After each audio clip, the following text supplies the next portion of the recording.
Hi అండి, అందరు ఎలా ఉన్నారు? నేను మీ లక్ష్మి. చాలా డేస్ అయిపోయిందండి నేను వీడియోస్ అంటే లాంగ్ వీడియోస్ పెట్టడం అన్నది. షార్ట్ వీడియోస్కి అయితే టైం ఉంటుంది కానీ లాంగ్ వీడియోస్కి చాలా అసలు టైం సరిపోవట్లేదు. మెయిన్ రీజన్ వచ్చేసి మేము బెంగళూరు నుంచి మళ్ళీ హైదరాబాద్కి అయితే షిఫ్ట్ అయిపోయాము. చాలా హ్యాపీగా ఉందండి. ఎందుకంటే హైదరాబాద్ టు మా సొంత ఊరు వచ్చేసి విజయవాడ. సో అక్కడ ట్రావెల్ చేయడానికి మాకు కొంచెం దగ్గరగా అనిపిస్తుంది. కానీ అదే విధంగా బెంగళూరుని కూడా చాలా మిస్ అవుతున్నాము. ఉన్న 2 ఇయర్స్ కూడా చాలా బాగా అలవాటయ్యారు అక్కడ ఉన్న వాళ్ళందరూ కానీ, మా పాప స్కూల్ కానీ అన్నీ కూడా చాలా బాగా కుదిరినాయండి. సో మళ్ళీ ఇక్కడికి వచ్చాము. ఇగోండి ఒక 1 మంత్ అవుతుంది. సో అన్నీ కూడా మెల్లమెల్లగా అడ్జస్ట్ చేసుకుంటున్నాము. మొత్తానికి అయితే సెట్ అయిపోయామండి. సో ఇకపైన అయితే నేను అప్డేటెడ్గా లాంగ్ వీడియోస్ కూడా ఇక పెడుతూ ఉంటాను. సో మేము షిఫ్ట్ అయిపోయాము. మొత్తం చదువుకోవడం అన్నీ అయిపోయినాయి అనమాట. మా హస్బెండ్కి వచ్చేసి ఒక 15 డేస్ వర్క్ ఫ్రమ్ హోమ్ ఇచ్చారు. సో ఆయనకైతే ఏదైనా టైం దొరికినప్పుడు ఇలా కిచెన్లోకి వచ్చి నాకు ఇలా హెల్ప్ చేస్తూ ఉంటారు. సో ఇంట్లోనే ఉంటున్నారు కాబట్టి ఇక మార్నింగే లంచ్ బాక్స్ పని లేదు. నేను ఆఫ్టర్నూన్కి అయితే ఫ్రీగా చేసుకుంటున్నాను. పాప వరకు అయితే మార్నింగ్ అయితే లంచ్ బాక్స్ పెట్టేసి పంపించేస్తున్నాను. ఏ టమాటా రైస్ కానీ, క్యారెట్ రైస్ కానీ, ఎగ్ రైస్ కానీ ఇలా తనకి ఇష్టం అనమాట. అలాంటి రైస్ ఐటమ్ చేసేసి బ్రేక్ఫాస్ట్ కూడా బాక్స్ పెట్టేసి పంపించేస్తున్నాను. సో మా వరకు అయితే ఇప్పుడైతే కుకింగ్ అయితే స్టార్ట్ చేశానండి. బెండకాయలు చూసారా, ఇవన్నీ కూడా కట్ చేసేసారు ఇక మా హస్బెండ్. ఇంకా నేను తాలింపు పెట్టుకోవడానికి ఆనియన్స్ మిగతావి ఏవైతే కావాలో అవన్నీ కూడా నేను కట్ చేసుకుంటున్నాను మెల్లగా. ఇంట్లో ఉంటే మాత్రం 12కి అలాగ కుకింగ్ స్టార్ట్ చేస్తానండి. 1 కల్లా అయిపోతుంది. సో కొంచెం వేడివేడిగా తినాలనిపిస్తుంది కదా. సో ఆ టయానికైతే అయిపోయేలా చూస్తాను. మా బాబుకి కూడా ఈ లోపు ఏంటంటే ఏదో ఒకటి పెడుతూనే ఉంటాను. సో ఫుడ్ మాత్రం మేము తింటున్నప్పుడు మాతో పాటు కూర్చొని తినడానికి ఇష్టపడతాడనమాట. సో అందరం అయితే కూర్చొని తింటాము. నేనైతే బెండకాయ ఫ్రై అయితే నా స్టైల్ ఏ విధంగా చేస్తానో కూడా మీకు చూపిస్తాను. ముందైతే ఈ విధంగా నేను తాలింపు దినుసులని వేసేసుకుంటానండి. వెల్లుల్లిపాయలు అయితే చాలా ఎక్కువ వేసుకుంటాను. సో తర్వాత వచ్చేసి ఉల్లిపాయలు, పచ్చిమిర్చి కూడా కొంచెము ఇవి కలర్ చేంజ్ అయ్యే వరకు అయితే ఉంచుకుంటానండి. నాకు అలాగా కొంచెం కలర్ చేంజ్ అయితేనే ఉల్లిపాయ బాగుంటుంది అనమాట. ఆ టేస్ట్ కూడా బాగుంటుంది ఫ్రైలోకి. అందుకని అలాగా గోల్డెన్ కలర్ వచ్చే వరకు అయితే చేస్తాను. ఈ లోపు తాలింపు వేసేసాను కాబట్టి అక్కడ డబ్బాలు అక్కడ చదివేసుకుంటున్నాను. ఎందుకంటే తర్వాత టైం ఉండదు మళ్ళీ అన్నీ పెట్టుకోవడానికి. ఇంకా ఈ లోపు మా హస్బెండ్ అయితే ఏదో జోక్ అనమాట, వీడియో చూసారు అది వచ్చేది నాకు చెప్తున్నారు. సో ఇంట్లో ఉంటే మాత్రం కొంచెం ఆయనకు కూడా మంచిగా అనిపిస్తుంది వర్క్ చేసుకుంటూ మధ్య మధ్యలో నాతోనూ మా బాబుతో టైం స్పెండ్ చేయడానికి ఉంటుంది. సో ఇక్కడైతే నాకు ఉల్లిపాయలు అయితే కలర్ చేంజ్ అయినాయండి. ఇంకా అయితే బెండకాయలు వేసేసుకుంటున్నాను. మనం కడిగిన తర్వాత వాటిని చక్కగా తుడిచేసి తడేమి లేకుండా కట్ చేసుకొని పెట్టుకుంటే జిగురుగా ఏమీ రాకుండా మంచిగా వస్తుందండి ఫ్రై. నాకైతే ఎప్పుడు కూడా జిగురు అనేది ఏమీ రాదు. సో నేనైతే బెండకాయలు వేసేసుకున్నాను. వేసుకున్న తర్వాత దీంట్లోకి ఏంటంటే ఎగ్స్ కూడా ఉడకబెట్టాను అనమాట ఈరోజు.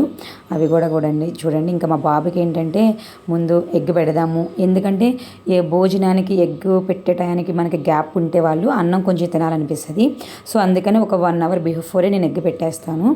సో ముందే వీడికైతే కట్ చేసి ఈ విధంగా ఇచ్చేస్తున్నానండి. ఎల్లో తీసేసి ఇలా కట్ చేసి ఇస్తే తింటాడు. ఎగ్ ఇష్టమనమాట, రైస్ తప్ప అన్నీ తింటాడు. సో ఎగ్ ఇచ్చాను కాబట్టి ఇంకా వాడికి నచ్చుతుంది ఎగ్ ఈ విధంగా తినడం అనేది. అలా కట్ చేసి ఇస్తే ఇక వాడి ప్లేస్లో వాడైతే కూర్చొని తింటున్నాడు. కొన్ని నచ్చిన ఏవైనా ఉంటే కనుక ఫ్రూట్స్ కానీ ఇలాంటి ఐటమ్స్ ఏమన్నా సరే వాడంతటా వాడే కూర్చొని తింటాడండి.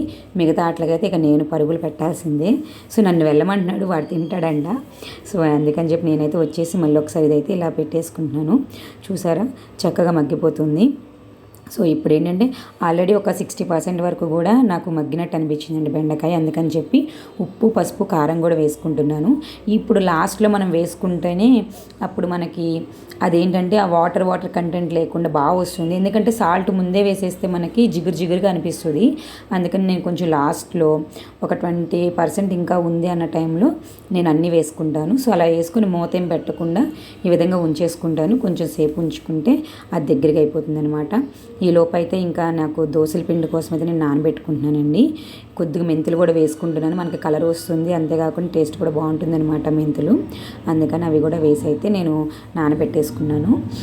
రేపటి బ్రేక్ఫాస్ట్కి ముందే అన్నీ కూడా అలర్ట్ చేసుకోవాల్సిందేనండి. ఎందుకంటే పాపకి పొద్దున్నే బాక్స్ అయిపోవాలి కదా, అందుకని.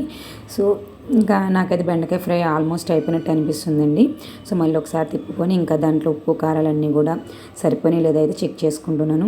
కంపల్సరీ ఇలాగైతే నేను ఒక ప్లేట్లో వేసుకుని కంపల్సరీ ఏ కర్రీ అయినా సరే టేస్ట్ చూస్తానండి. నాకు అలా తినడం కూడా ఇష్టం అనమాట. సో అలా చూసుకున్నాను, అన్నీ కూడా పర్ఫెక్ట్గా ఉన్నాయి, ఇంకా పెట్టేసుకున్నాను.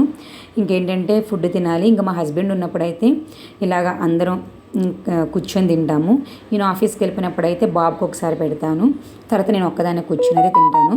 సో ఉన్నప్పుడు మాత్రం ఇంట్లో అందరము ఈ విధంగానే కూర్చొని హ్యాపీగా అన్నీ పెట్టుకొని తింటామండి. వీడే సర్వ్ చేస్తాడంట, ముందే కూర్చొని పోయాడు నాకంటే, వాడే ప్లేట్లో పెడతానని చెప్పి. ఇంకా అలాగ పప్పుచారు కూడా ఉన్నాయన్నమాట. బెండకాయ ఫ్రై కాంబినేషన్ చాలా బాగుంటుంది కదా, సో అందుకని చెప్పి అవి కూడా తీసి పక్కన పెట్టాను. ఇంకా ఏంటంటే కంపల్సరీ కూడా మేము ఫస్ట్ లంచ్ అయినా డిన్నర్ అయినా స్టార్ట్ చేసేటప్పుడు ఏదో ఒక పచ్చడితో అయితే స్టార్ట్ చేస్తానండి. రోటి పచ్చళ్ళు ఉంటే కనుక రోటి పచ్చడి వేసుకుంటాను. అవి ఏవి లేదంటే కనుక ఈరోజైతే పండుమిరకాయ పచ్చడి వేసుకుంటున్నాను. ఇది కానీ ఆవకాయ పచ్చడి కానీ అలా ఏదో ఒక పచ్చడితో అయితే ఫస్ట్ తింటారు మా హస్బెండ్ అని నేనైనా సరే. సో అందుకని చెప్పి ముందైతే ఈయనకి సర్వ్ చేస్తున్నాను నేను. ఈలోపు అటు సైడ్ అయితే మా ఓడు ఇంకా మా బాబుతోనే మా హస్బెండ్కి సరిపోతుంది, మా బాబుకి కలుపుతున్నాడు. ఈలోపు ఈయనకి ఇచ్చిన ప్లేట్లు అయితే కొంచెం చారు అయితే పోసేసాడు, వాడే పోస్తానని చెప్పి. సో ఇంకా వాడిని దగ్గర కూర్చోబెట్టి వాడికి కలిపి అయితే ఇచ్చేశారు. ఇక మనం పప్పుచారు పెడితే దాంట్లో అన్ని ముక్కలు వేస్తాం కదా వెజిటేబుల్స్, అవి చక్కగా తింటాడు మా వాడు. సో అవి తిన్నంతసేపు తింటాడని చెప్పేసి ముందు ఆ వెజిటేబుల్స్ అలా కొంచెం చారు పోసి కలిపిచ్చేస్తాము. వాడు తిన్నంత వరకు తిన్న తర్వాత మళ్ళీ నేను ట్రై చేస్తానన్నమాట. సో ఫస్ట్ వాళ్ళు ప్రశాంతంగా కూర్చొని తింటే కనుక అల్లరి లేకుండా తింటారు. మనం కూడా వాడు అటు ఇటు కదులుతూ ఉంటే వాడిని చూసుకుంటూ ముందు మనం సరిగ్గా తినలేము. అందుకని చెప్పి వాడిని కూడా మా దగ్గర కూర్చోపెట్టుకుని ఈ విధంగా తింటున్నాము. ఫ్రై అయినా సరే మనం ఇప్పుడు బెండకాయలో మనము ఆనియన్స్ వేసాం కదండి, ఇలా చేసుకునే ఫ్రైకి ఏంటంటే ప్లస్ పాయింట్, మనకి రైస్లో కూడా కలుస్తుంది అనమాట తినడానికి. ఉత్తిగా ఆనియన్స్ లేకుండా చేసుకున్నాం అనుకుంటే అది జస్ట్ నంచుకోవడానికే బాగుంటుంది, అంత కలుపుకోవడానికి అంత సాటిస్ఫాక్షన్ కనిపించదు. సో నేనైతే కంపల్సరీ ఆనియన్స్ వేసే చేస్తాను ఏ ఫ్రై అయినా. సో పర్ఫెక్ట్ కాంబినేషన్ వచ్చేసి పప్పుచారు అండి. పప్పుచారుతో ఏ ఫ్రై అయినా బాగుంటుంది. బెండకాయ ఫ్రై, దొండకాయ ఫ్రై, బంగాళదుంప ఏవైనా బాగుంటాయండి. సో కంపల్సరీ పప్పుచారు ఉందంటే ఒక ఫ్రై ఐటెం పక్కన పెట్టుకుంటాము. ఇంకా అందరికీ తెలిసిందే కదా, కంపల్సరీ పెరుగన్నంతో ఎండ్ చేస్తాం మేము కూడా రైస్ అన్నది. సో ఇలా పర్ఫెక్ట్గా అయితే ఆఫ్టర్నూన్ లంచ్ మాత్రం మంచిగా తింటామండి. ఇంకా ఈవినింగ్ అయితే నైట్ డిన్నర్లోకి అయితే టిఫిన్ ఐటమ్స్ ఏమైనా ఉంటాయి కనుక టిఫిన్ వేసేసుకుంటాము, లేదంటే లైట్గా డిన్నర్ చేసేస్తామన్నమాట. ఆఫ్టర్నూన్ మాత్రం పర్ఫెక్ట్గా అయితే తింటామండి. సో ఇదండి నా వ్లాగ్. నచ్చితే కనుక లైక్ చేయండి, షేర్ చేయండి, సబ్స్క్రైబ్ చేసుకోండి.